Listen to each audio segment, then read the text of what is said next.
It's time for the Other Three Amigos podcast. Find us on Facebook, Twitter and Instagram.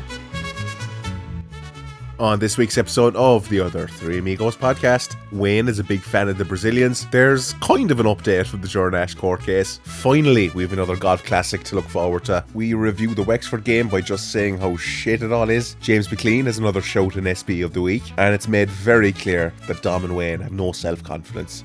All of this and more, including our mailbag, on this week's episode of the Other Three Amigos podcast. Welcome to Season 6, Episode 20, Episode 345 of your multi-award winning podcast. And never forget, throw us a 5-star rating on whatever podcast platform you're listening to us on. Dan Casey here, and I'm joined by my other three amigos. They are Declan Carey, Wayne Mullins, and Dominic Heffernan. Why not join us on Patreon, patreon.com/TOTAP. Doing our best with the time we have. Yeah, you know the story. We're also delighted to have NordVPN as sponsors of the podcast. Sign up now for 4 bonus months at nordvpn.com/TOTAP. You're helping out the pod and you'll get something back, including your 30-day money-back guarantee. Wayne Mullins, you were off. Well, it's World Cup fever now. We'll get into that one first, actually. It is. You're a big man of continental and global football. Global, I've watched every game so far. This is the first one I'm going to miss, but I'll have it on in the background. So is that technically watching? I don't know. Even the West Coast games, when even the games on at 2 o'clock in the morning, like well, I cheat. I cheated slightly because the 3 o'clock and the 5-1 last night I watched, or the 3 o'clock in the morning and the 5 on Saturday I watched the next day. So it's kind of cheating, but I'm still watching every game. Fair enough. Why would you bother? Like, why? It's since 1990, I've watched as many games as possible. I've never completed a full one. 94, I got very close. I missed like 3 or 4. I want to try it. I saw a thing the other day. They're playing like how many games to just eliminate 16 teams? I found it absolutely scandalous. This is the same in 1990, and it was fine because we qualified. They were still doing the same thing. It was 24 teams, but still they only got rid of 6 or something. I know, but you know what I mean? So 32 is the magic number. Like 8 groups. Every 4 years. It's every 4 years. Just put up with it. Like, do you know what I mean?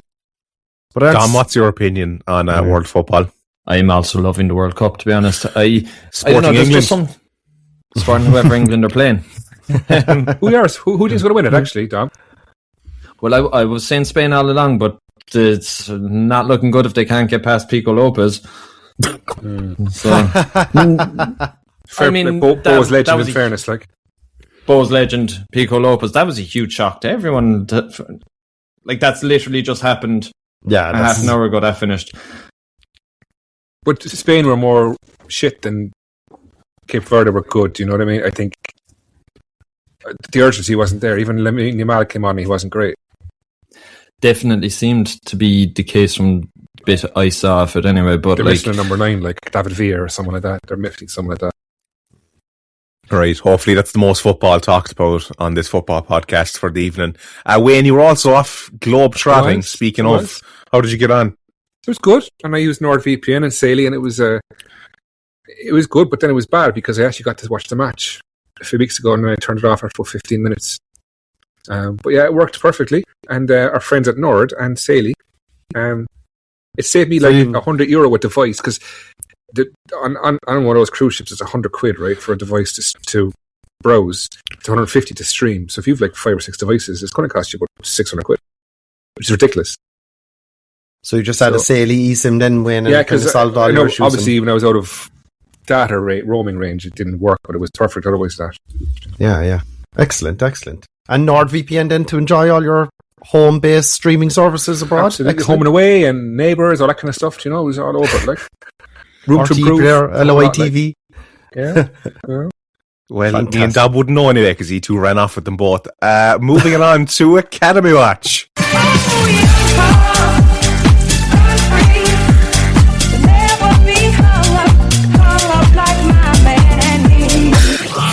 There were no games in the Academy this week, and that was Academy Watch. We'll go for Commie Watch. There's actually a bit in Commie Watch. Commie Watch with Ivan Draco on the Other Three Amigos podcast.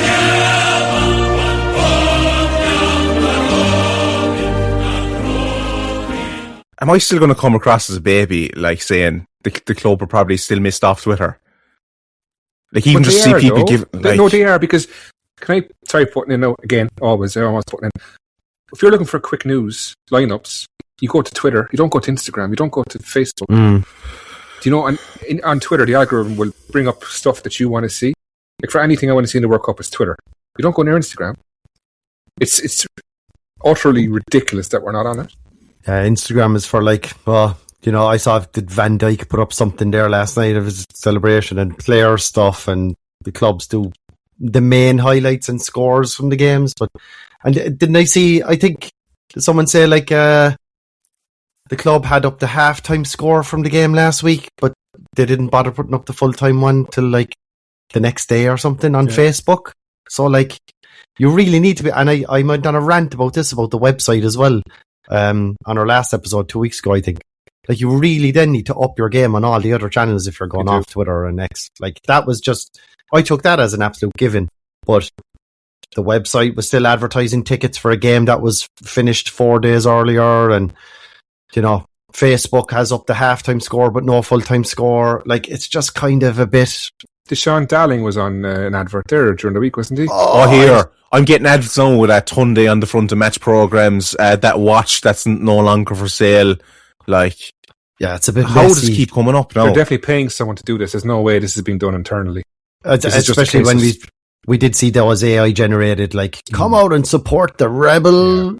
It's someone who doesn't know Cork City in depth to know the difference between a 2023 jersey and a 2026 jersey.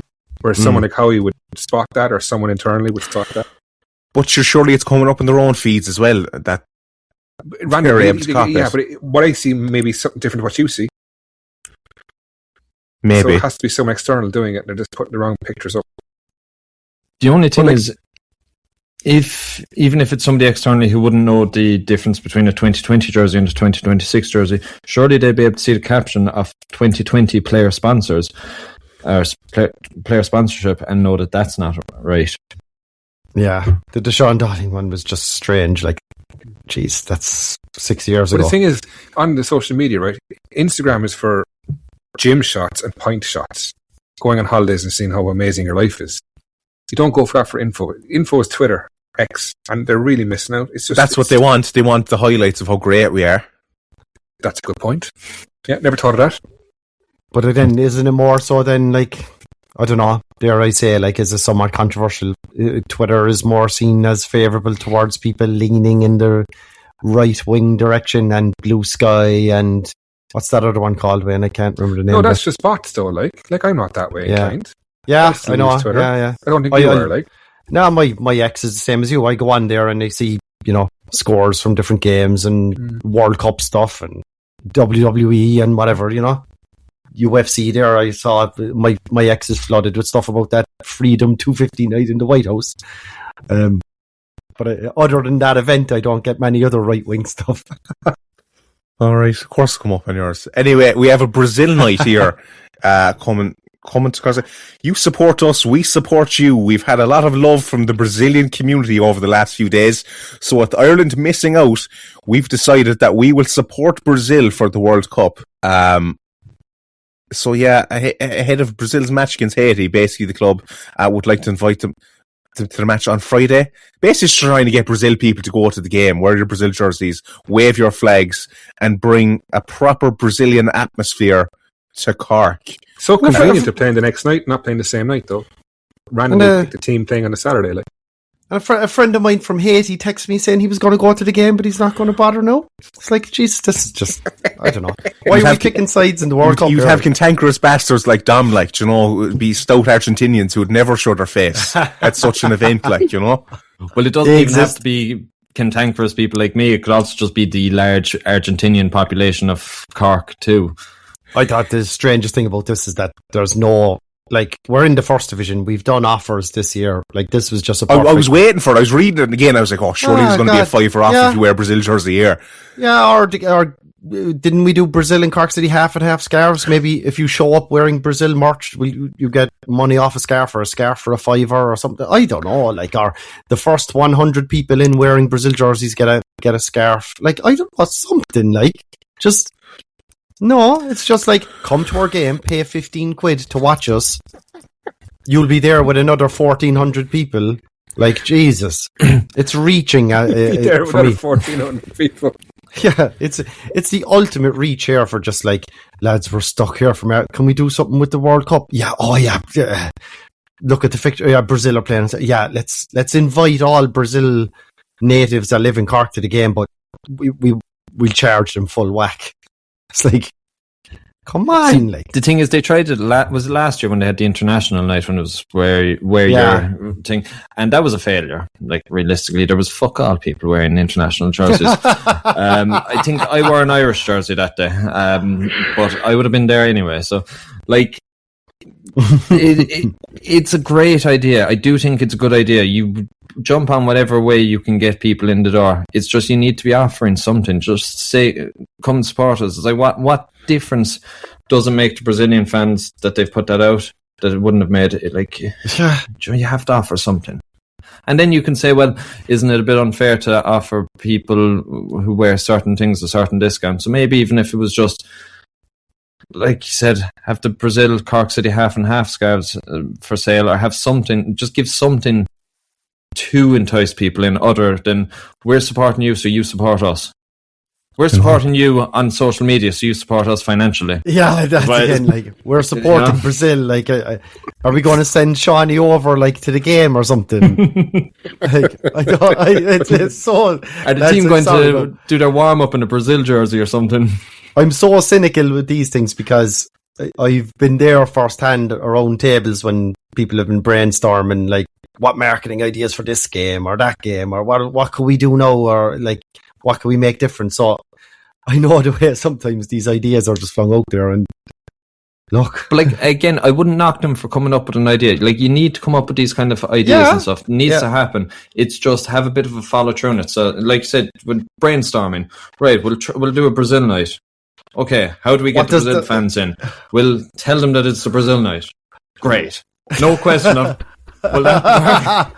Will we give them anything? Absolutely not. We'll give Sounds them brilliant, lads. Let's advertise that. They'd be 30-year-old lads walking in Samba soccer jerseys trying to get a fiver off.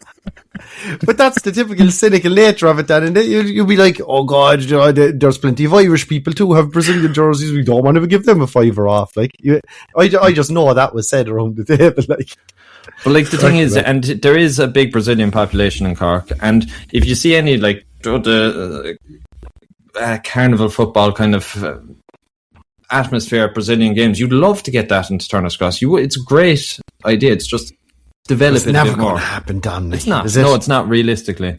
It's not. But are they wrong to try? No. Have they tried properly? Like, not even enough. Carnival de Paris was taken away from us, really. Like, so. Yeah. So, like, I don't know, not really much of a carnival atmosphere going around.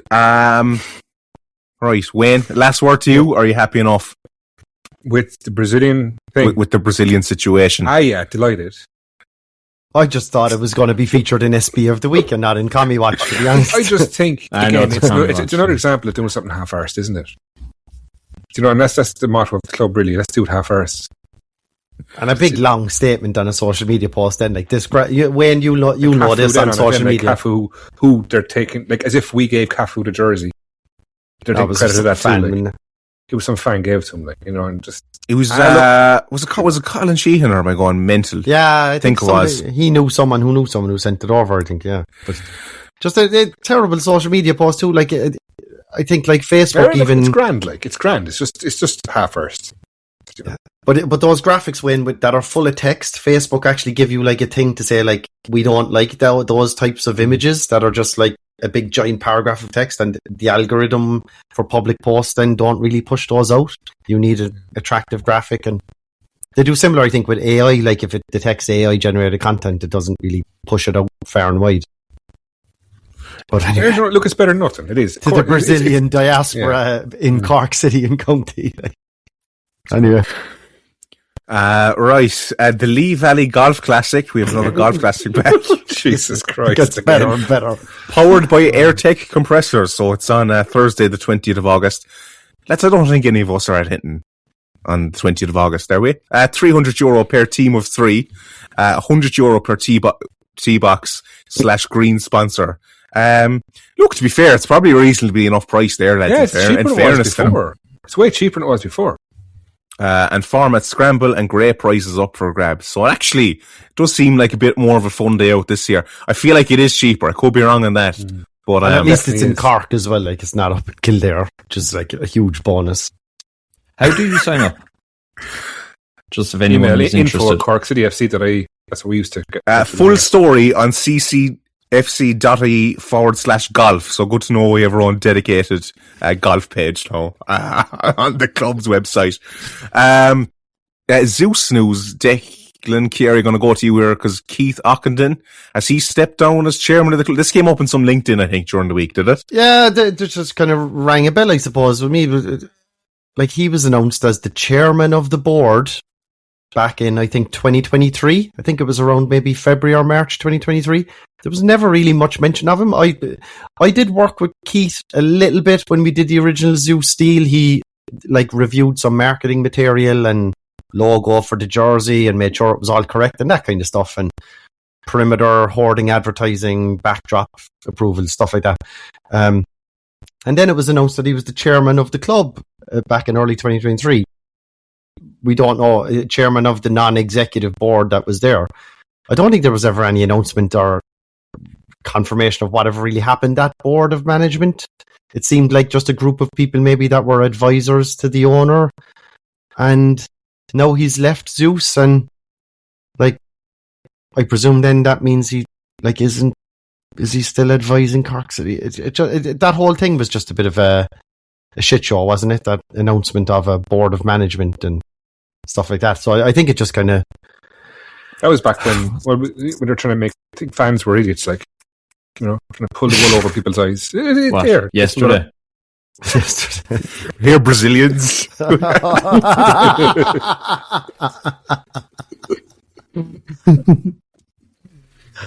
Oh, jeez. Yeah, so look, maybe I'm just reading way too much into it, and look, we all know there was no real powerful board that were strongly influencing decisions and stuff like that. We know there was a transfer committee and stuff. It's just a bit of a strange one. There was a big video put out on social media in early 2023 announcing this board, and then there was just nothing at all about it then, to my knowledge, later on.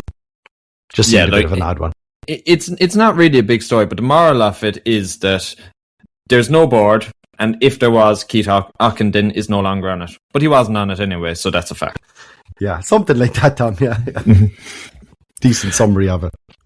Moving on, case continues. Ex-footy ace and former Cork City FC boss Jornash smelled of alcohol when he hit road sign and crashed car. Court tears.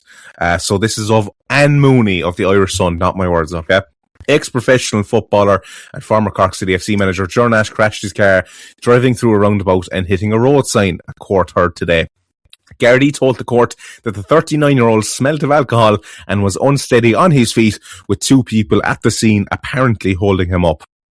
Nash, formerly of Fota Island, but now living in Sweden, has denied 2 charges of drink driving and dangerous driving on November 6th, 2025 at Middleton, County Cork. Nash, who also previously played football for Ipswich Town in the UK, appeared before Middleton District Court today and strenuously, there we go lads, I got it, contested the case through his lawyer, Graham Hyde. He did not give evidence himself as he listened to legal argument and evidence from a witness and Gardaí. Garda Jerome Maher said he arrived at the scene near the Lakeview roundabout shortly after 3 a.m. on November 6, 2025. He saw a car had crashed into signage.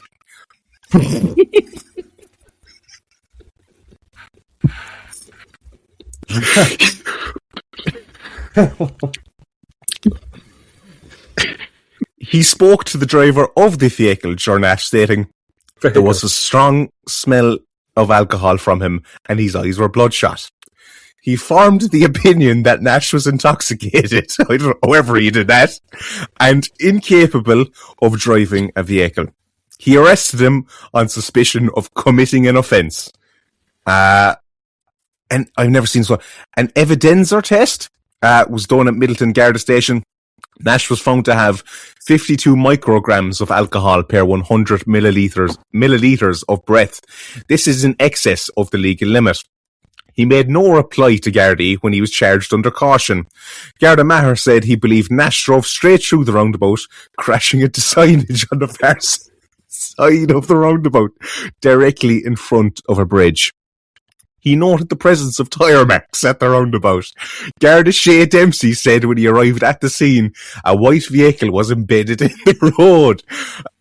He said Nash was unsteady on his feet and swaying when he spoke to him, and that two passersby who stopped to assist at the scene were effectively keeping him up. Garda Dempsey said that Nash told him he was on his way to Cove. He noted the smell of intoxicating liquor from his breath, and he said that his eyes were also bloodshot. On the way to Cove? Is Middleton not past Cove? Witness Liam Murray was delivering school meals in the Carrigtwohill area of East Cork when he spotted a white car heading in the direction of Middleton. He said that he was coming from the slip road onto the dual carriageway sometime after 2:30 a.m. when a white hatchback passed him in the overtaking lane. He said when he got further up the road at Minister's Hill, the same car was going slow. He guessed that the vehicle was travelling at about 20 to 30 kilometres per hour. He passed the white car in the right-hand lane. Further down the road after turn off to Middleton, the same white car passed him on the right-hand lane going fast. The next he saw of the car, I did not think this was going to go on this fucking long. The next he saw of the car was after it had crashed and hit signage near the Lakeview roundabout. He said he went straight through up on the top of the grass. There was a walkover bridge on the other side and he hit the middle pillar. He didn't witness the crash but arrived on the scene seconds after it occurred. He parked and approached Mr. Nash, who was outside the car, to check on his welfare. Nash asked if he knew the way to TOTAP and questioned whether it was okay to park there. I guess he wanted to be there. Defence solicitor Graham Hyde asked Mr. Murray how he could be sure that the white car on the road was the same car that was involved in the accident. He said that he saw no other cars in the road at that time of the morning. Jesus Christ. Mr. Hyde said there was no evidence that his client was driving dangerously on the night of the alleged offence. He said it was unsafe to convict Mr. Nash on the evidence of a motorist who saw a white vehicle at various intervals. He also said that the crash wasn't witnessed by anyone. Judge Colin Roberts asked Mr. Hyde to make written submissions on the case. Mr. Nash was remanded on continuing bail to September 17th, and Nash stepped down from his role at Cork City FC in December of last year, having been appointed to the role in May 2025. Stuff about Sweden, yeah, he now works with his Swedish side.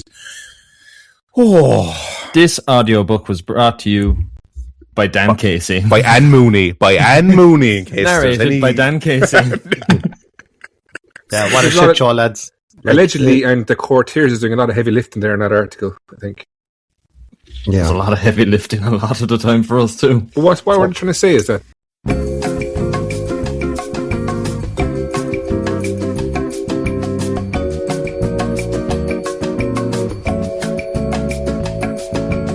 yeah, is it okay to park here? What a fucking thing to say. That was just brilliant.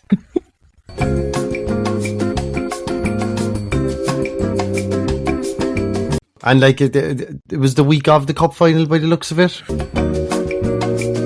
He was going to be the manager for this year after 100%. if he I don't know if he didn't leave. But look, it's just a holy shit show, like, isn't it? And would he be our manager? well, it would have been out because you would have been sacked by now because we probably bottom of the league. But no, hang on. What are you talking about? What do you mean?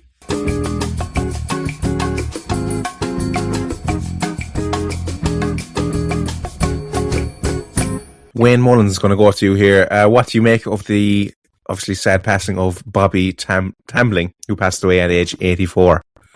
Yeah, like he was our first manager. He was more of kind of a... Was it Cork Hibs or Cork Celtic? He was Cork Celtic. Celtic. Chelsea legend too, like. And we tried to get him to the event there, the 30th anniversary. But I don't think he was well at the time. But yeah, like a legend in his own right. Our first manager. He did an interview with Darren Murphy there a couple of years ago when Darren did that Fans Voice TV thing. It was a good listen, and I've watched a few bits with him as well, but well before my time supporting League of Ireland. But yeah, he's sorely missed, and footballing legend, and he's like Chelsea's second all-time highest goal scorer. And Frank Lampard took him over. Yeah, there was a big thing about that, and he made a presentation to Lampard, and like just goes to show like how long that record stood, and. Cork City's first ever manager. You know, it's sad. May he rest in peace, and condolences to his family and close friends. All right, Dom, any word, or was that it? We were probably too young anyway. I would obviously we wouldn't remember him before our time, but I mean his history and everything stands to him that he was clearly an incredible player and a very important part of Cork City history to be the first ever manager of the club. So anyone who gives their time, like he spent a lot of time, was it Crosshaven he was with as well? He was he lived down there I think. I think he was heavily involved, so did his part for Cork football, not just with Cork City FC and not just with the past clubs, but he's involved with grassroots football and everything. So we can only give our condolences and thank him for his contribution to the club and to football in Cork in general. Yeah, absolutely. Big legacy. A big legacy. Rory Keating leads the support and charity for the Marie Keating Foundation. He's looking for donations. He's raised €485 so far. His goal is 500. Surely no TOTAP. We push him over that threshold that he's looking for at least. Come on, Gary, get the money back out, Gary. Come on. Kerry, come on, get it out. He's taking on 100 kilometres in 30 days this June to help fund life-saving cancer awareness, education and support services across Ireland. So fair play, Rory. Yeah, where can you find the donation link then? On his page, Instagram on his Instagram. Yeah, exactly. We'll make a donation there as well on behalf of TOTAP as well. So great cause. Well done to Keats as always. Gent. €5, something like that. Right, there's one in the notes here. High Performance Academy Camp. Dom, I presume you have something to say anyway, because I think you put that one in. Yeah, so the club had up on their City in the Community Instagram page that they were doing a High Performance Academy Camp for kids aged 13 to 16 starting next week, which I think is a good idea. They'd bring them in, do some match analysis, some training, give them the experience what it's like to be a professional footballer, and hopefully give them a high level of training. How it's executed is very important though, because if they're bringing 13-year-olds in and giving them detailed match analysis or detailed video analysis stuff, it's going to go over their heads and they're going to just feel like they're in school. You have to tailor it to the age group that they are. So if it's for 13-year-olds, show them something basic enough and let them think that they've experienced video analysis. When they bring them to the gym, you can't have them in doing the same strength and conditioning sessions that adults would have. You have to tailor it again, and the trainings will have to be at that age and age relevant and everything too. But it's good to give that kind of a push and show them what being a professional footballer looks like. That's starting next week. Then this week they were doing for the junior academy, which would be the younger ones, the kind of under 10s, and it said they were giving them a workshop on stuff. I don't know, maybe that was a bit too young. I don't know, Wayne, what do you think of that? Yeah, I thought it was a bit too young. I think kids just that age, just let them play ball. I wouldn't put them in a classroom scenario. Football is for fun at that age, and just let them enjoy it, express themselves, and just learn the game themselves with a bit of side coaching. That's my view. But yeah, look, the above 12 and 13, that's great at that age. I think below that, keep out of the classroom. They spend enough time in the classroom. Yeah, like you can do it. You can bring them onto the pitch and give them a very advanced training session, advanced for their age. Obviously, you want to be testing them. You don't want it to be too basic. You don't want it to be too easy. If a kid leaves a training session saying it's easy, it's been a bad training session. So you need to be testing them. But you can do something. You can pull out a tactic board and do 5 minutes on the whiteboard and stuff. That's fine. Keep them in a classroom. They've been in a classroom all year in school. They're not going to enjoy that. Plus, You majority don't- of them won't be able to tie their shoelaces at that age. So, like, I think going too advanced is too much.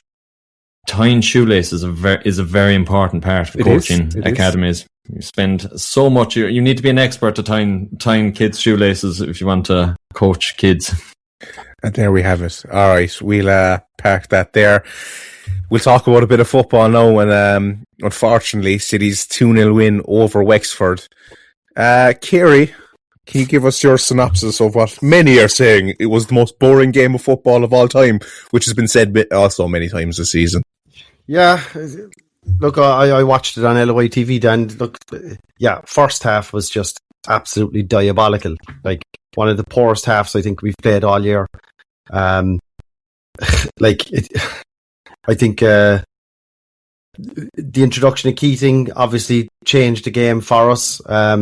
We scored pretty late on, and it was looking ropey for quite a long time. As well, especially after a bit of a break. I don't know, will the excuse be that a lot of the players went on holidays and were tuned out maybe, and it takes them a week or two to get back into the swing of things. But, like, in all fairness, and in fairness, I was delighted to see Keating get on the score sheet again. It was a brilliant run.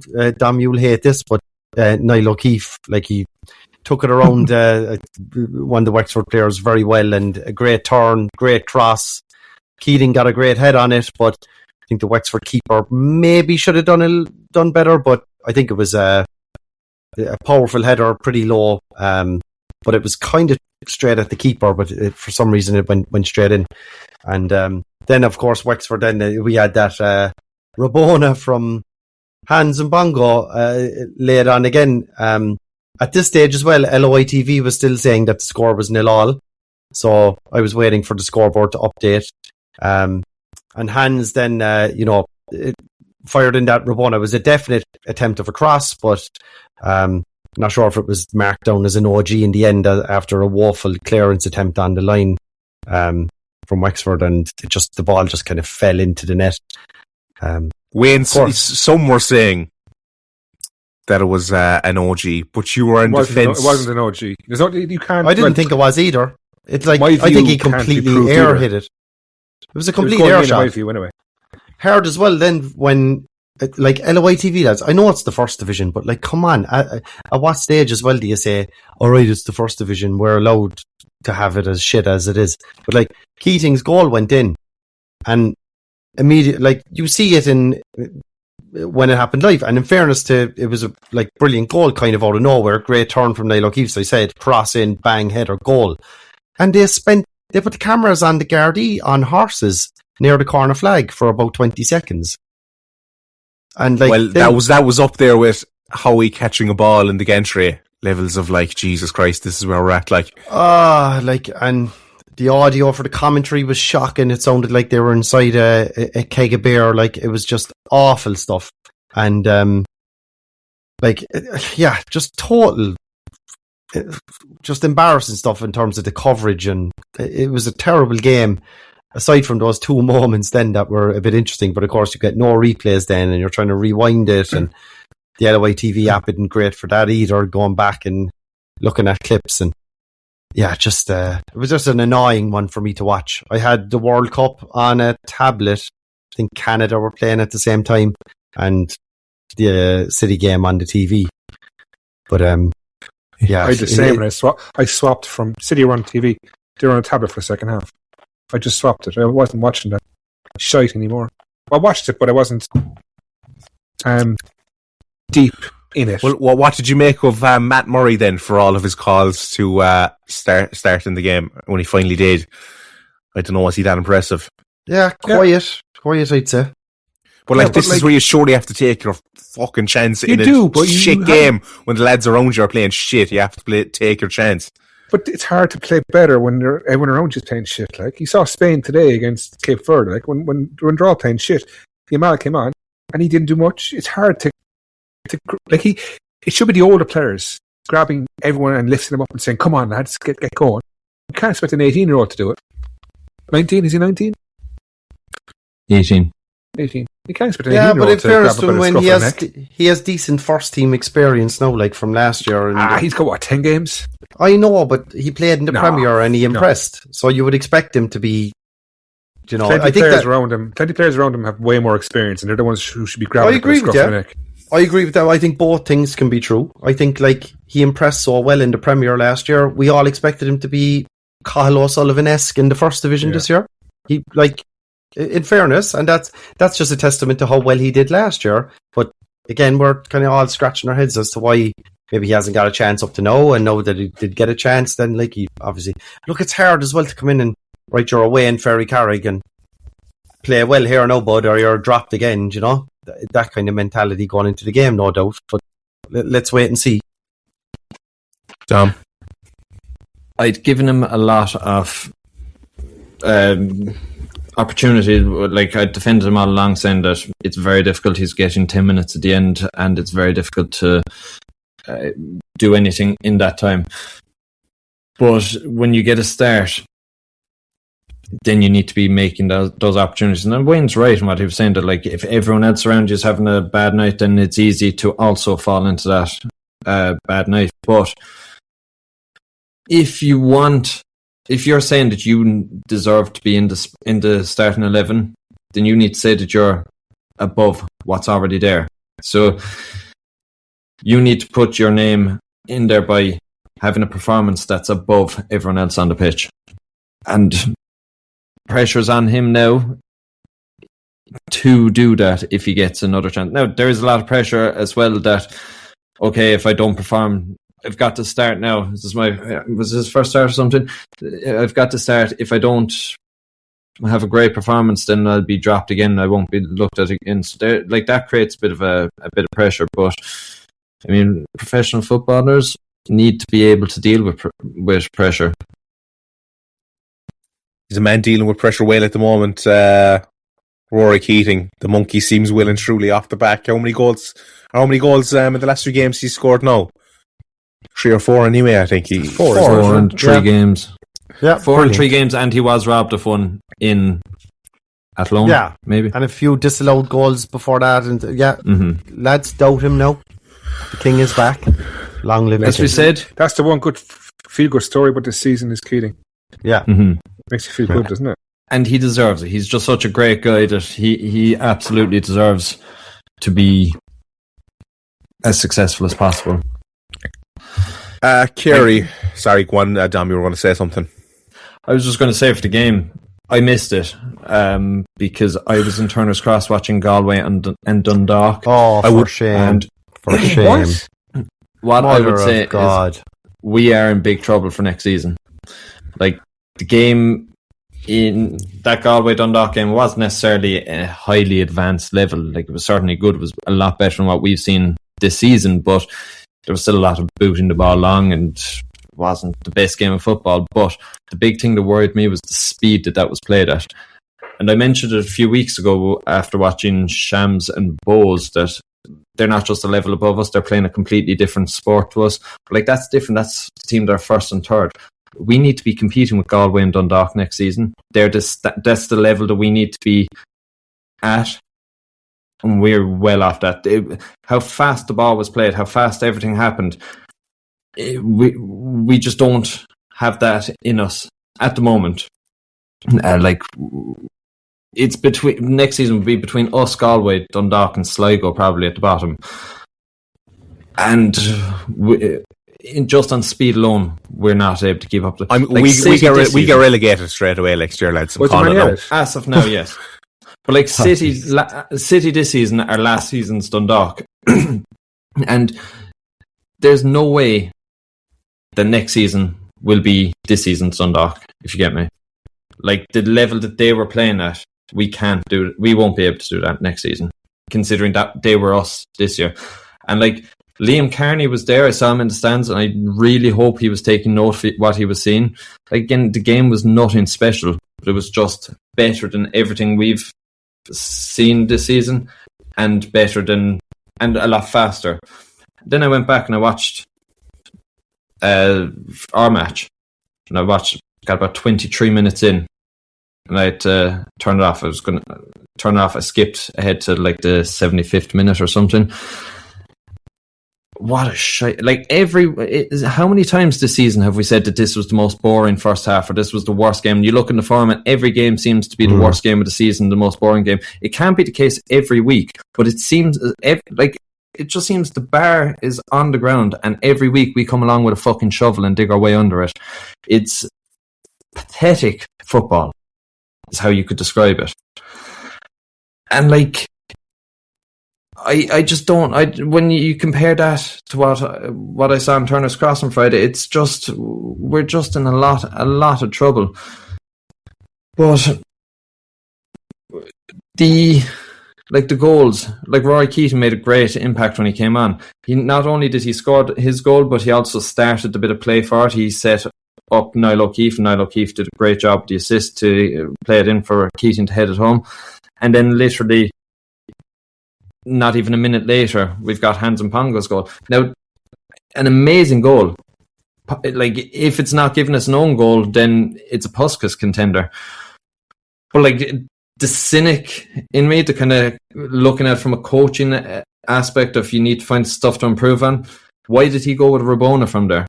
It's because he doesn't have a left foot. Wouldn't it be a lot better if he could just use his left leg to cross it in? He couldn't do that, so he had no choice but to Rabona it in. Now, it worked out, but 99 times out of 100, even... It won't work next year. No, it won't even work most times this season. You're not going to Rabona it from the touchline. It's just, it's not great. Like, any other green shoots? What did you make of Donal O'Connor?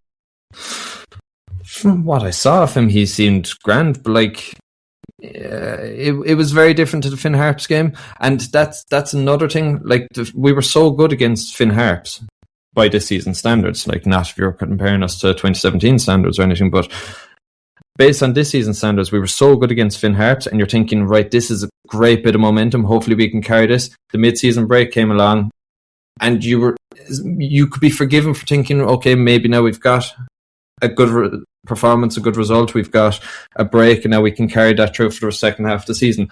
But if you think back to last season, before the mid-season break, we played Chelsea at home, and we were very good. And you thought the same thing, like, right, maybe this is the turning point in our season. Mid-season break came along, and then the first game after that was Bows at home, I believe, wasn't it, Bows? Which was possibly the worst game of last season, the game that put us bottom of the league, because the following day Sligo beat Shamrock Rovers, I think, and overtook us. That was the famous Rob Roy incident. But you could nearly, like, it's nearly a mirror of that.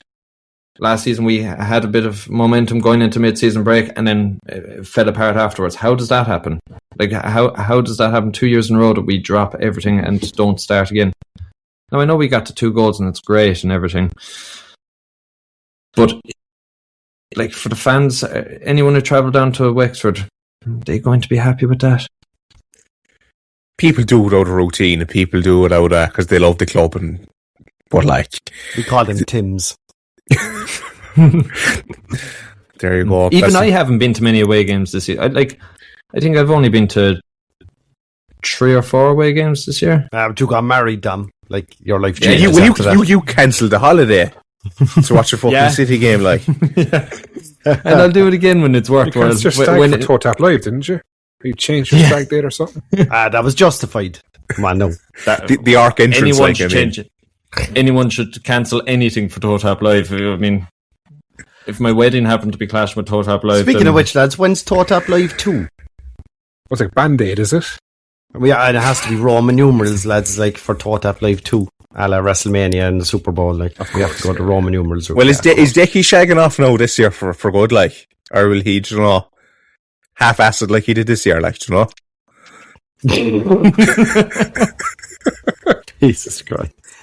Dan, you leave my good friend Declan alone. Come on. Oh, he'll be in the group now again after this. Yeah, well, Wayne, is it just shit following Cork City at the moment? Yes, yeah, no, it absolutely is. Tell us how you really feel. Do you know how I know when I'm really not loving the club is when I don't bring City merchandise on holidays? I didn't bring any with me. Oh, that's a bridge I couldn't take now. You know, and I always bring merch with me, and herself gives out to me saying, "You're a grown man. Would you put that stuff away?" Like, which is it's true though. Like, and then you play the Gawkwain jingle. But it's true. I found my gilet as well actually during the week.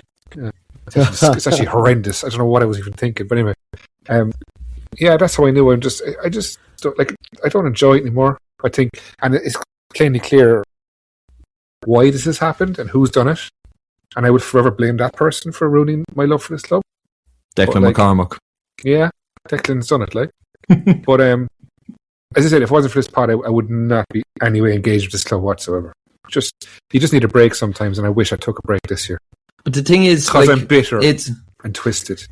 But like, it is miserable, and it is very tough. But once we get through, like, it's still our club at the end of the day. It's a part of us. It doesn't feel like it is. Do you know what, Dom? Like, it's different, but like me growing up, right? We were finishing second, third, fourth. We finished like 16 times in top three in the space of 23 years or something, right? We're in Europe, been to Latvia, been to Sweden, France. A week and I in Appa for Cork's Limassol. Like, I just can't deal with this shit. Like that. We there was no ceiling for us. We were going to the stars. Like, we were the biggest club in the country, biggest fan base, the biggest catchment, a nice stadium at one stage, and it's just gone to shit. And it's horrendous to watch, slowly dying, and nobody giving a shit, which is the worst part. Nobody cares. No one wants to fight for it anymore, me included. Yeah, and we see it, lads, across even social media and so-called influencers and stuff like that. Like, no one seems to be giving out, other than this podcast, that we're in the first division and we're yo-yoing and whatever. It seems like it's accepted with this kind of newer fan base that we have, our younger fans. They just don't know any better way. They don't know the days of the UEFA Cup and the Intertoto Cup and those great days and great times. And, do you know? Like sending 2 buses to Dublin for a game. Cup semi-final 2007, was it? Yeah, Carney, is it? Yeah. What a night, like. What a night. It was just the best night. One of the best nights ever. It doesn't come close. Well, we wouldn't have gone up to that game as underdogs, Wayne, or anything. It would have been like, you would have looked at it and thought, oh shit, away to Bows, right? Bit of a stinky draw, but like we can take them handy enough. If we fully knew we were going to beat them that night, like, and if we didn't, it would have been bad luck. We went there looking to win the game. Yeah. And now it's just so depressing to watch this shit. Like, the thing is, and I completely agree with you, like, what we are, we expect a lot more, because that is what Cork City is. This, what we have now, this isn't where Cork City belongs. We're supposed to have so much more, and we should be having that. But we can get back to that. No, we can get back to that. We just change ownership. We missed the boat. The boat. So you think Cork City will never be a top club big again? As title winning, like top 2, 3, 4 in the country? No, not in my lifetime. Generally, don't think it's going to happen. We missed the League of Ireland from COVID. Mm-hmm. After that, we had a chance, and we came back up with a chance to actually say, do you know what? Let's just settle for a couple of years. Let's get the 9th place everyone wanted. Mm-hmm. So we've gone down again. Going up again. The LOI boom is gone anyway, even up here in Dublin. Like, this is Shamrock winning it every year. Like, we have to hope other clubs mess up as bad as we did to get back up there. I do think, like, it's not going to be easy. It's not a case of we won't just figure it out by keep going as we are. But if there's some drastic changes, then I do think, like, we belong at the top, and we should naturally get there. I hope, like, that's possibly just me under this ownership, Dan. We haven't a hope under this ownership. No, like, realistically, because there's learning from your mistakes. Now I don't know. Like, yeah, look, there's learning from your mistakes, and then there's not learning from your mistakes. But there's also having almost like wanting to get one over on the fans, and an attitude of, well, fuck them. They said this, they said that, so why should I do this? There's a bitterness up from the club towards the fans, and that's an issue. So maybe not under this ownership, but if we were to get a new owner, then... Are you not bitter about what's happened? Are you not bitter about watching this club? Absolutely. I literally... So it goes bitterness goes both ways. That's why we're going. But that's the thing, yeah. Like, life is shit. life is shit. We have always relied on Cork City as our thing. That you get through the week, you've got Friday, you go to Turner's Cross, you see your friends, you watch Cork City, you've that excitement of who's going to be playing. Think of, like, there were times when you were trying to pick the starting 11 of who's going to play on the Friday night because you've got so many great players. It's like, is he going to play him or is he going to play him? Now it's like, well, we've got fucking nobody, so what square peg are you going to put into what round hole? It's like, you'd absolutely... And like you were saying about not wanting to wear a Cork City gear and stuff, it's like before you see somebody wearing a Cork City jersey in town and you like instantly have a connection with them. There isn't even that anymore. But I think there's a couple of different things to digest with the whole thing. Like there's the fan aspect, the kind of culture around Cork City and the fans, and then there's the on the pitch stuff, like the actual team, the performance, everything. We as fans have no control over what's happening on the pitch, so we have to focus on what we can control, which is the atmosphere, the culture around supporting Cork City. And yeah, it's just not this. It's not the same. And it was only down when we were talking about in the group chat the other day that like it dawned on me that there used to be a thing of you go to Cork City, you sell a Cork City match to a non-Cork City fan based on the atmosphere, whereas that's not even there anymore. There's not even that edginess around the Cork City. There's more edge at a hurling game 10 times over than there is at a like City game now, 100%, which is mad. Like, so it's lost its niche. But we need to get that back, and that's never coming back in the song. Who's going to bring it back? Well, the thing is, we can sit around and say, it's gone, give out about it being gone, or we can do something about it. What is there to do about it? I don't know. But we as fans, as the experienced fans, need to pass on what it means as a Cork City fan too. And Joe, when we spoke about it earlier in the season, when they brought in the City Youth, and the City Youth were meant to gain this bit of experience from the Commandos and stuff, that was great. Except the Commandos didn't know what they never learned from anyone. And it is so weird to say this. Like, I realize how absurd of a conversation we're having now is, but like, it was spoken before about, you get the older Cork City fans back into the shed somehow. The likes of yourself, Wayne. Show them how it's done. No. Can't happen, kids, whatever. No heart anymore. Yeah. Anyway. Right. Have you depressed you enough anyway? We'll go for half time and see what the TOTAPers have to say. 2-0 Cork City anyway. we won. Just a reminder, that was the match analysis. Keating's back. If the Brazilians don't want to come and see this, lads, then I don't know what to say. Joga Benito. Alright, go for half time. Stay with us. Who's back at the mailbag in a second. Hey there, Toe Tapper. This podcast is sponsored by NordVPN, and we have a deal of a lifetime. So listen up. Are you still surfing the web with all your personal info hanging out? That's like going to Fountainstown with your Mickey dangling for all to see. But fear not, my digitally exposed friend. NordVPN is here to hide your pecker. With NordVPN, you can cloak your online presence faster than the club counts gate receipts. Say goodbye to those pesky ad trackers and hello to streaming shows from all over the globe. Want to watch a dodgy stream without it buffering? NordVPN might just make it happen. And hackers trying to steal your data? They'll have better luck finding Kimberly Mikado in the tea room. NordVPN's got more layers of security than the VIP section on match day. So what are you waiting for? Get NordVPN today and surf the web with style, security, and a sprinkle of quirkiness. Go to nordvpn.com/TOTAP for our exclusive deal. It's practically free. You miserable. Welcome back to part 2 TOTAPper. It is now time for your mailbag. Postman pattern in black and white cat. The cat me trace. Early in the morning, one bag of man is yawning. Him pick up all of the post bag in him hand. A real bad man. Postman pattern. Conor Macca, with Keith scoring again and Shawnee returning soon, would you go with the front three when all three are available? Yes. Wayne, why'd you have your head in your hands there, like? I don't care. What? Sorry, no, am I messing? No, I just don't see. No, Jenny, I don't see any reason to be excited about players coming back because we're going to win the league. July 1st is when? How many days is July 1st now? 15 days. That's the excitement.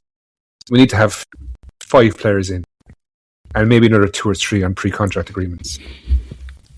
That's the excitement. There's nothing else to be excited about. I know I'm being bitter and I'm being down and stuff, but like, come on, we're in the middle of June now, and it's like it's hard. It's a hard slog. But look, I think to answer the question, I would say yes. And like Shawnee is he contracted again for 2027? Lads, he signed a long-term contract, didn't he? So like we see him more and more, even compared to last season. Now withdrawing a bit more, coming closer to the halfway line. I think go for it for this year. Like, what's the risk? We win the league only by 15 points instead of 25. Like, trying new things this year. Yeah. Try it. That's what excitement's about. Trying new things and trying new players.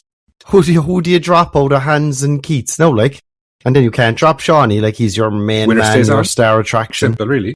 Or play the 3 of them. Wayne, play the 3. And then if one of them picks up a knock, you just play with 2. The triumvirate, as McCormick would say. See, that gets me excited now, thought of that now, you see. Oh, jeez, Wayne, I can see you're pumped and ready. I've just turned early in the space of 30 seconds. I tell you, it's John O'Flynn, Georgie and Fenn again, like. I get checked. That was the last big triumvirate. Well, I suppose we had Dooley, Shepherd and Maguire. That was a good triumvirate, wasn't it? Yeah. 4-3-1-2. Yeah. Shawnee in behind the 2 boys. Let's go for it. 3 strikers. Who are you putting out wide? Oh, 3 strikers. 3 number 9s all day long. 3 number 9s because the pitch isn't wide enough anyway. Why fucking not? Why not? One hole, there's no 2 wingers. Go for a 3-4-3, right? You have 2 wingers and 3 strikers and just go all out fucking Kevin Keegan job there. Like. Yeah. Drop it. Yeah, that actually might, because I was thinking a lot what you could do that 3-4-3, have like Murray and Murphy as the 2 wingers kind of things. You don't need them to be defensive because it's the first division. You don't need defenders. Murray or Murphy? Murray. I'd go with both. Murray and Lee, is it? 2 at the back and Bran as a sweeper. Like, he's been improving an awful lot. And he's played at international level now, or trained international level. He can play as a sweeper. He's good enough for the first division. That'd be a good 3-4-3 with 3 number 9s. That'd be fucking amazing. I can't wait to see that. Should be some offsides. Dara. Yeah, who was offside? 3 of us. Dara asks James McLean as a veteran presence for City next season. And then Billy Darnley follows it straight up with, "Hi Dara, speaking to a mate from Creggan a few days ago on our WhatsApp. He was able to confirm that James is a total wreck on his feet. He met him out walking, and I'll stop you there. How tall or small is Billy's friend he's been speaking to? Or how maybe rotund if he's meeting him out. Right? And it was obvious that James's days as an LOI footballer are limited, if not over. Pity, as he was a brilliant servant of our national team." Dom, any good woods around your neck for old James? Yeah, there's loads, but I suppose we'll get more into James McLean in the League of Ireland when we go on to SB of the week. But just to answer the question, do we want James McLean at Cork City? What do you think? It'd be funny. It would be quite entertaining. Like, you would take it for the entertainment aspect. Yeah, if in our 3-4-3. And like, imagine the bitching he could do about Usher on these Instagram stories. Oh my God. Could you imagine James McLean working with Dermot Usher? Like, the entertainment value of James McLean at Cork City would just be fucking incredible. Wayne, would you like to see James at the Cross if you're all about the excitement? I would now, actually, after this conversation. I think we've a nice tactic going on here now. We just need to plug in the right players. I think James McLean left wing back would be perfect for the 3 number 9s. Is it really that much of a stretch to see James McLean in rag gear? Oh, Jesus. We'll see. We'll see how that pans out in the edit. All right. Peter Sullivan. might have already been covered, but I want to make a reference to an email from Cork City's official marketing department. They sent out on June 8th advertising the treaty game. Few issues on it. This is the text. Friday night football returns to Turner's Cross as Cork City take on Treaty United on Thursday, the 19th of June at 7:45pm. Join us under the lights and get behind the Rebel Army as City look to continue their push up the table. Secure your tickets now and be part of the atmosphere at Turner's Cross. And then he just follows up with, could make for a good game of Spot the Difference. Seriously though, who is checking this shit before it gets sent out?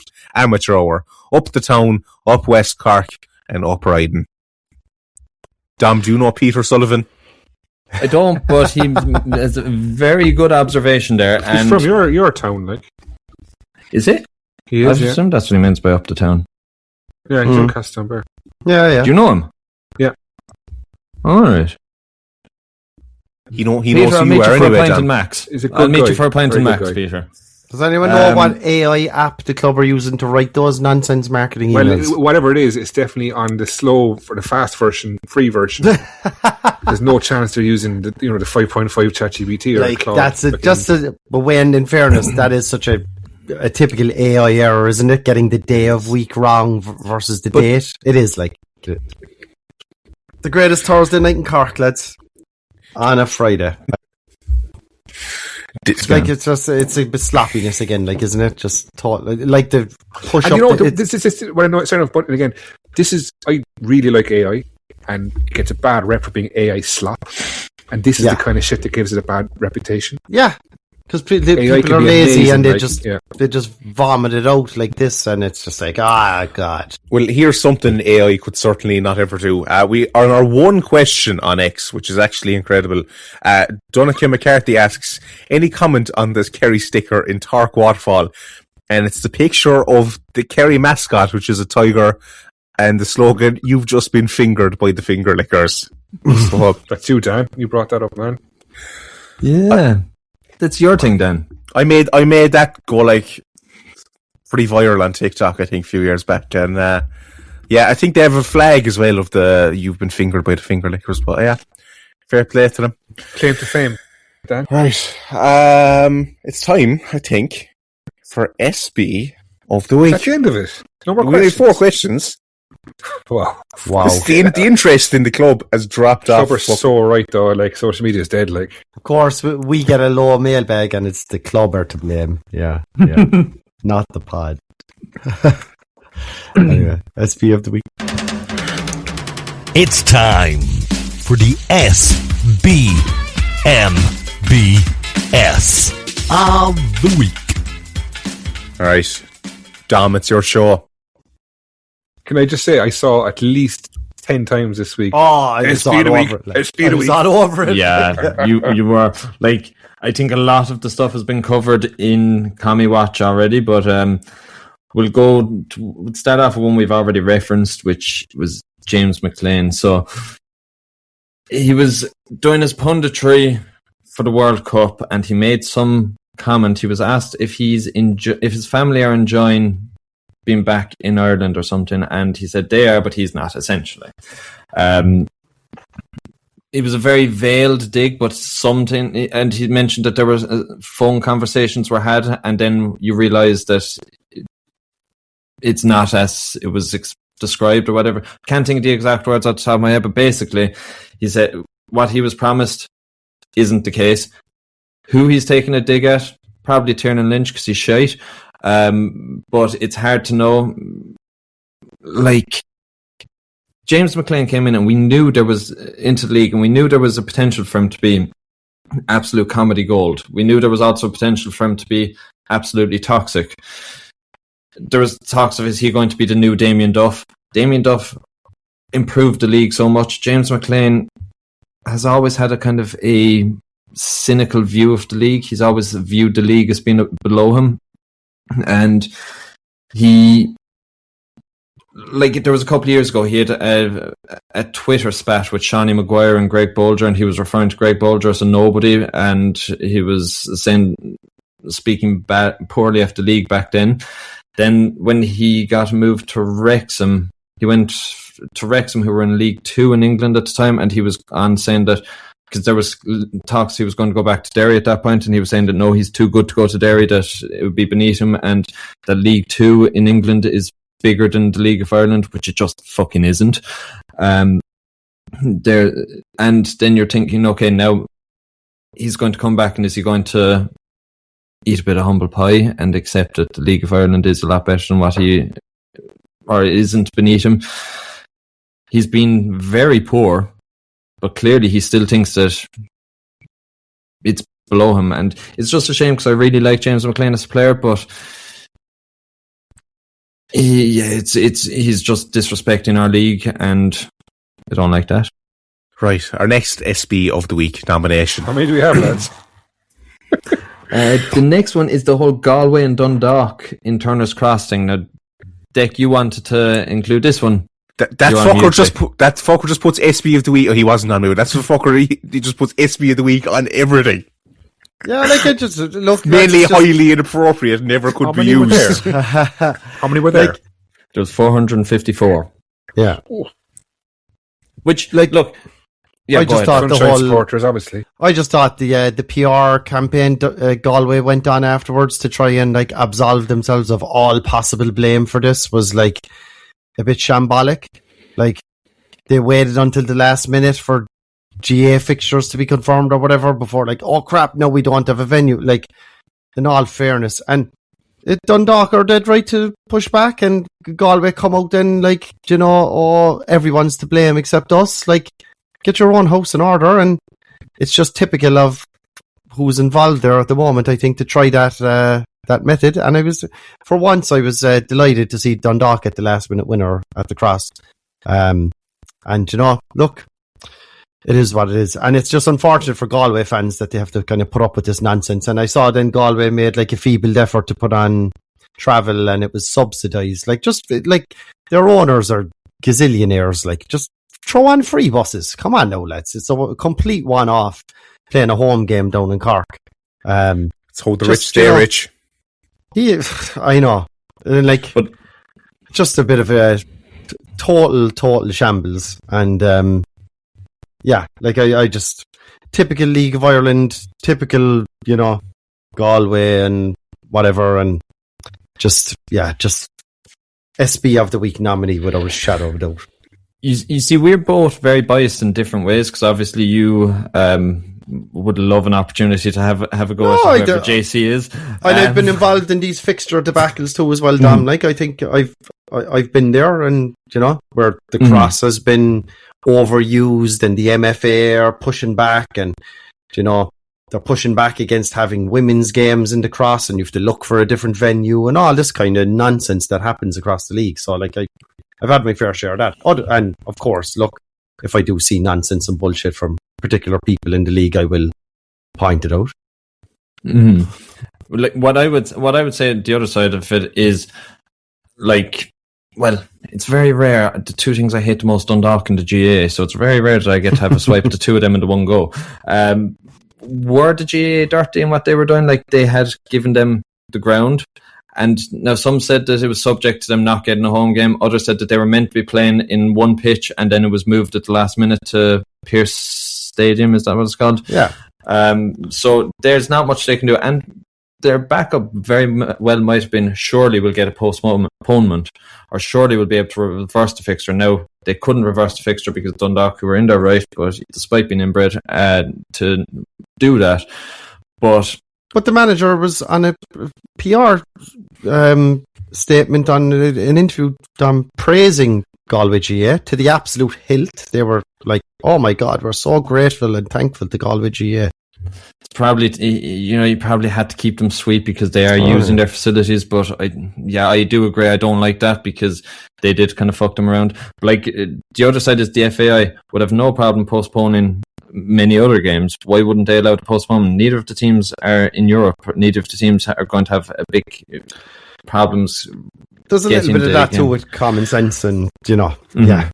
But I'm also, sure. like, who you'd feel sorry for is the fans for both teams. And I don't like Dundalk fans, but like, if a lot of them would have booked a weekend away in Galway, and then Wayne, why are we Cork feeling fans. sorry for fucking Galway and Dundalk here? I Like? have no idea what's going on here. Well, with the Galway fans, what I want to say is there was a bus, Galway supporters bus coming down from Galway that broke down on the way. And now I was in there, and in the 74th minute, a load of Galway fans came in chanting. Like, what the fuck were they for the last 74 minutes? They got the bus down, it broke down, they got in for the last 16 minutes. So it's shit for them, so that is some bollocks, yeah. Right, please say there's not another nomination. Oh, there is. There's the whole Limerick and Treaty thing. So during the week, Come on, alright, come on. Love Island. 30 seconds. so it was announced that Limerick and Treaty are merging, and that was a big story, probably for the best. Now, it's a shame we'll never get to see a Limerick versus Treaty rivalry in the League of Ireland. That could have had the potential to have been exciting, but it's probably the best thing overall for the league and for football in Limerick. But it was announced anyway. Great move. And then it was subsequently, there was a statement came out from Limerick saying that Treaty jumped the gun on it and shouldn't have announced that. And Oh God, good old Pat. yeah, now I don't know much of what the story was there. Maybe you know more about it, but it's just then only a couple of hours later they had their own statement out announcing it. So it's just a bit of a weird fucking one. Yeah. Interesting to see how this all plays out. They're saying like further details to follow, but like, you know, what will Pat O'Sullivan's involvement be, and you know, who is actually going to be the entity that is maintained. But yeah, Who wins SB of the week? Or is there another nomination? You're going to tell me now, aren't you? Dick, do you wanted to talk about LOI TV in general? Do you want to nominate that? yeah. I think LOI TV gets another nomination for SB of the week. Just again, like, I know what people will say, the first division games are managed by club representatives and all that and blah, blah, blah. But like, come on, like, this is a paid service here and it needs to be decent, standard and reliable. No replays, the score not updating, like pointing the camera at the guards on their horses for 20 seconds. Like, it's just a shoddy production. And look, maybe people will say, Wexford's is poor, Athlon's is brilliant, Cork City's is okay. Like, it shouldn't be that way. Like, it should be consistently the same product. You shouldn't be turning it on each week going, sure, Jesus, here we go. No, lads, this week we're going to have audio quality issues, or it always drops out up in, you know, in Turner's Cross, or, you know, it's just, it's SB of the week nomination in itself, LOI TV. It's just poor. Now, in their defence on the horses thing, it may be perceived that they were cut into the guards on the horses to see if they were going to do anything about the absolute robbery that had just taken place for that goal. Declan McCormick has a wry smile as he listens to this. Last thing then is just the club for their website, the whole 2020 player sponsorship thing, the whole treaty advertisement that we already spoke about, so we don't need to go over that again. But one thing that wasn't included in that was that further down that article, the treaty announcement, fucking whatever the thing is, newsletter thing. Further down that, it also said that we were continuing our push up the table. Which is fucking strange considering we're top of the table and have been for the last month or two. But who wins it? What is it? Who wins it? Who wins SB? What do you think? I don't mind. I think the club won there. I think Cork City. It's between McLean and the Cork City using AI slap. Yeah, it's personal. I'm going AI slap. We can take piss with McLean. Yeah, we can take piss with club anytime either. But I think it's clear, at least in my opinion, they don't give a shit about these games and they're just doing, like, you know. Neither do we, like, but we're not the professional football club. At least exactly, yeah. We're not, like, we should strive as we mean to go on and act as a Premier Division club on the pitch, off the pitch, quality standards, try and win every trophy we can, whether that's fucking Golden Spiders or fucking the First Division or whatever. Try and win across every aspect of the club. Now, it is a shame because like the SB of the week was the opportunity to have a go at other teams and stuff, not just Cork City, but you can't argue with that one. No, all right, we won't worry about it. That was some bollocks. And King can that count was himself lucky. SB of the week. It's time for the SBMBS of the week. I forgot to mention City are playing Cardiff. In a game. Or was it CCFC, playing CCFC. It's the battle of the CCFC. Sorry, I'm trying to find the post on Instagram. Is this the Cork Super Cup or is that a different game? Well, the Cork Super Cup is probably going to be like Bayern Munich versus Aston Villa in Páirc Uí Chaoimh, and we'll have absolutely nothing to do with it. Yeah, Dom, your thoughts on this one? You have to go to Dom, like, we're here all day. Thanks, Wayne. Yeah. Come on, Wayne, he's still the new Wayne, guy. you just seem like a fucking prick there now, to be honest with you. I'm sorry. Okay. Okay, you give him at least a few months. Like, no violence on that. You only started calling me the original relegation chief a few weeks ago. Right, Dom. Dom, I apologize. Dom, do you like anything? You don't like England. You don't like Love Island. You don't like GA. GA, yeah. Do you like yourself though, Dom? Or is that a reflection Sometimes. of... I hold myself to a very high standard, Dan. I think he's projecting, Dan, especially when it comes to Cork Hurlers. I'm the biggest critic. No, I am my biggest critic. How can you hate the Cork Hurlers? Fuck them. Ah, Jesus Christ. I'll tell you. Well, first of all... The Glen lads, maybe, Dom, I'll give you that. The Glen lads are freaking... When's the last time Cork GA won a title of some sort? Last year. What did they win? Munster. The Munster Senior Cup, for fuck's sake. When is the last time Cork won something significant? The footballers back in... 2010. Yeah. 2010? They won in All-Ireland, yeah. Is this a bit of a Bows mentality going on here, lads? 2010, 16 years ago. And that was the footballers. The hurlers are worse. And it's less teams and less competitive, you could argue. The hurlers not like 7 counties. It's like rugby. It's like 7 counties play hurling or something. Yeah, 8-ish. And when was the last time they won a title? Oh, a title, do you hear me? When 2005, yeah. Jesus. They did it back-to-back before that, though, man. There was 04 and 05. Oh, right. Wow. Right, calm down, killing them too. Do you know what, Wayne? You just fucking cut the GA down better than I ever could.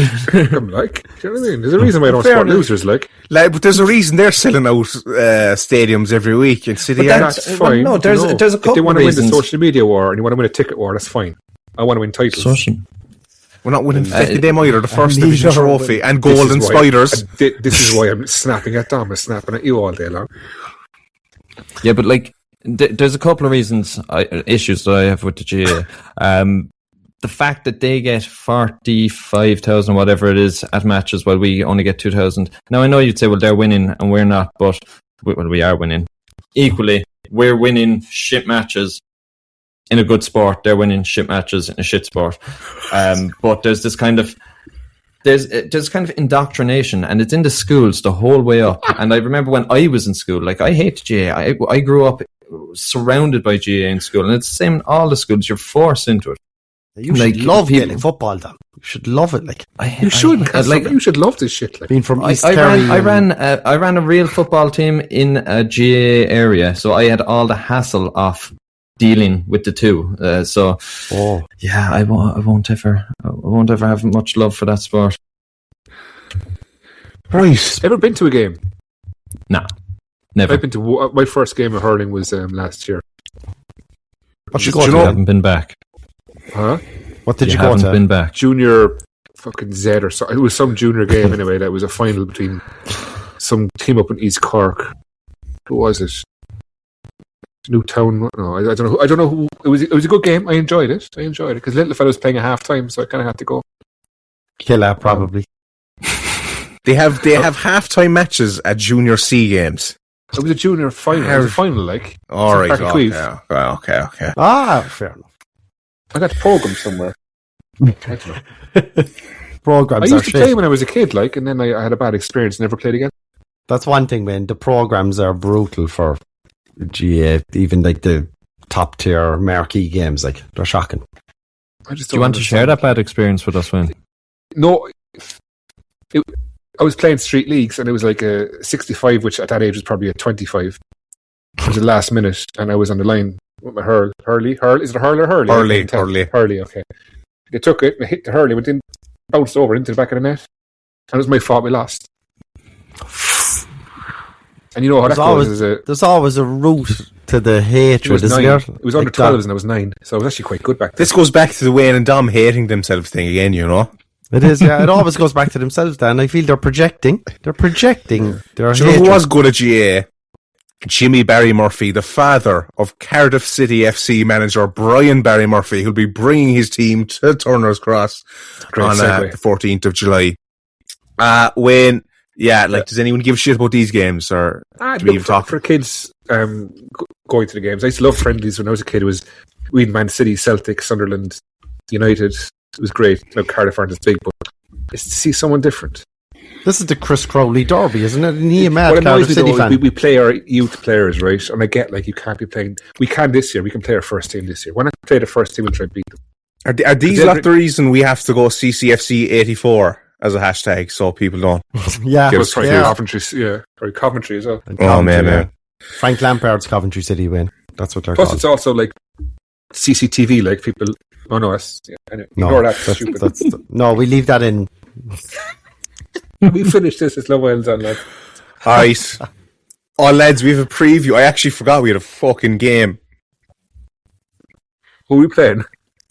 Hold on, I know. I'm only Who knows? Thursday night. Continuity Limerick FC. So Limerick FC trading as Treaty United. Are we going Thursday? Well, I know Thursday. Yeah. I think Thursday the 19th of June, isn't it? Thursday, yeah, Thursday the 19th, yeah. Yeah, according to the club, yeah. Well, obviously it will be correct communication. It's great to have it on a Thursday night, like something different. Yeah, I was wondering what I'd do with it. It's probably, I'd say it's moved because of the World Cup. There must be a big fixture on Friday. Yeah.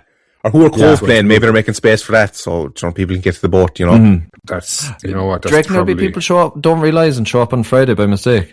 But it is on Friday. They wouldn't be that stupid, Tom. Come on, no. Surely not, no. When is it? The 18th, isn't Friday Night Football on the Thursday. It's on Thursday the 19th. It's on Thursday. Friday night, lads. Yeah, Friday night. The reason it's not on Friday is because I think Turkey are playing Paraguay. No, it's USA are playing Australia. Correct. We're targeting the big Paraguay fan base in Cork. In fairness, that they'll be around the day after. How many million watched that USA game, Wayne? Was it like 16 million watched it? Yeah. Their first game. 1.2 billion, wasn't it? Yeah, it was billions. Worldwide, yeah. In the USA alone, I think it was 16 million. Like, you couldn't be competing with those numbers. Well done to the club for moving it to Thursday, the 19th of June. Right. We just go for score predictions and just get this fucking shit over and done with, like. No, just quickly on the treaty game for Thursday. Like, I was talking to. I got to type this, lads. I got. I'm going to type this up in my invisible typewriter. Started there. Wait. Go. I was talking to a treaty player before we played them last. The first one that was meant to be Limerick or Treaty? Treaty player who told me that the squad were not worried about playing Cork City. That they didn't care. Like, that's mad. Treaty bottom of the table, bottom of the first division. They were confident going into playing against Cork City. Now, obviously, we won that. It was a 1-0, 2-0 or something. Yeah, but it just goes to show, really. Like, same thing I said last time we played them. They'll probably set up defensively. They'll probably try and stink the place out. Can we break them down? Of course, we'll be playing our exciting 3-4-3 with James McLean as wing back, and hopefully he'll be able to break down that low block. On Thursday, 19th of June. On Thursday, 19th of June. Declan's going to go nuts when he hears this. James McLean then will say it wasn't all that it was meant to be. The phone calls, when I spoke to the owner, he told me things that didn't turn out to be. An interesting thing about, I noticed Jack Brady, the goalkeeper for Treaty, wasn't playing in their 2-2 draw against Braid. They played Cork fella Kevin Fitzpatrick, which I think is bad for us because, like, Jack Brady's a good goalkeeper, but he's got mistakes in him, so I don't think he's that great.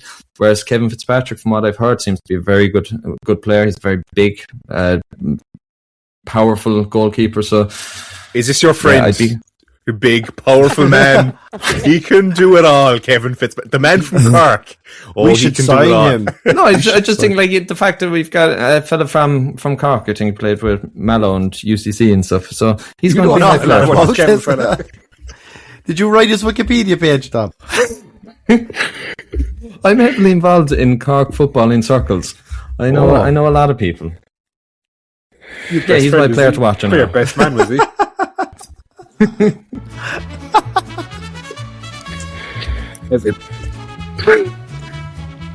So at least we've something to look forward to anyway. Lads, Kevin. Watching Kevin Fitzpatrick with bloodshot eyes, drunk as Dom's best man. 56 micrograms per litre drunk.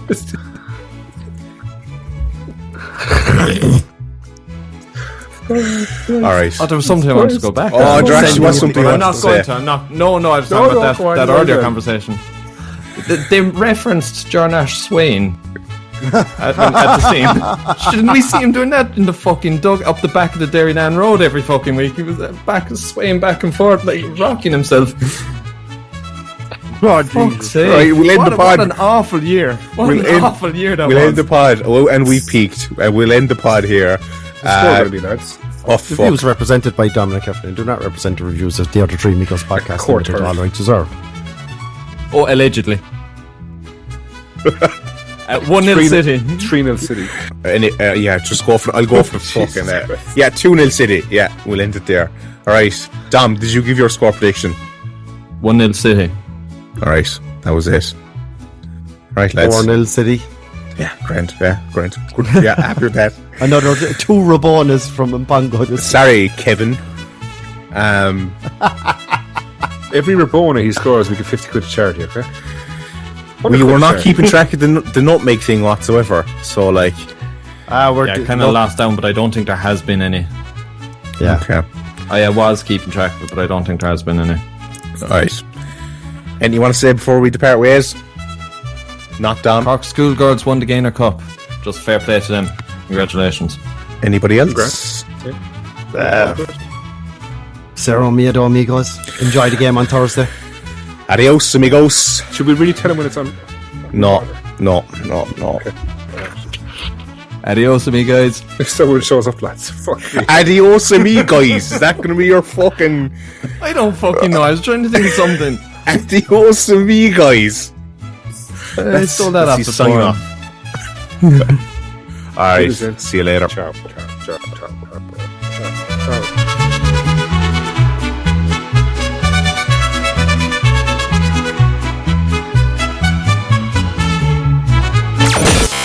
Hey there, Toe Tapper. This podcast is sponsored by NordVPN, and we have a deal of a lifetime. So listen up. Are you still surfing the web with all your personal info hanging out? That's like going to Fountainstown with your Mickey dangling for all to see. But fear not, my digitally exposed friend. NordVPN is here to hide your pecker. With NordVPN, you can cloak your online presence faster than the club counts gate receipts. Say goodbye to those pesky ad trackers and hello to streaming shows from all over the globe. Want to watch a dodgy stream without it buffering? NordVPN might just make it happen. And hackers trying to steal your data? They'll have better luck finding Kimberly Mercado in the tea room. NordVPN's got more layers of security than the VIP section on match day. So what are you waiting for? Get NordVPN today and surf the web with style, security, and a sprinkle of quirkiness. Go to nordvpn.com/TOTAP for our exclusive deal. It's practically free. You miserable.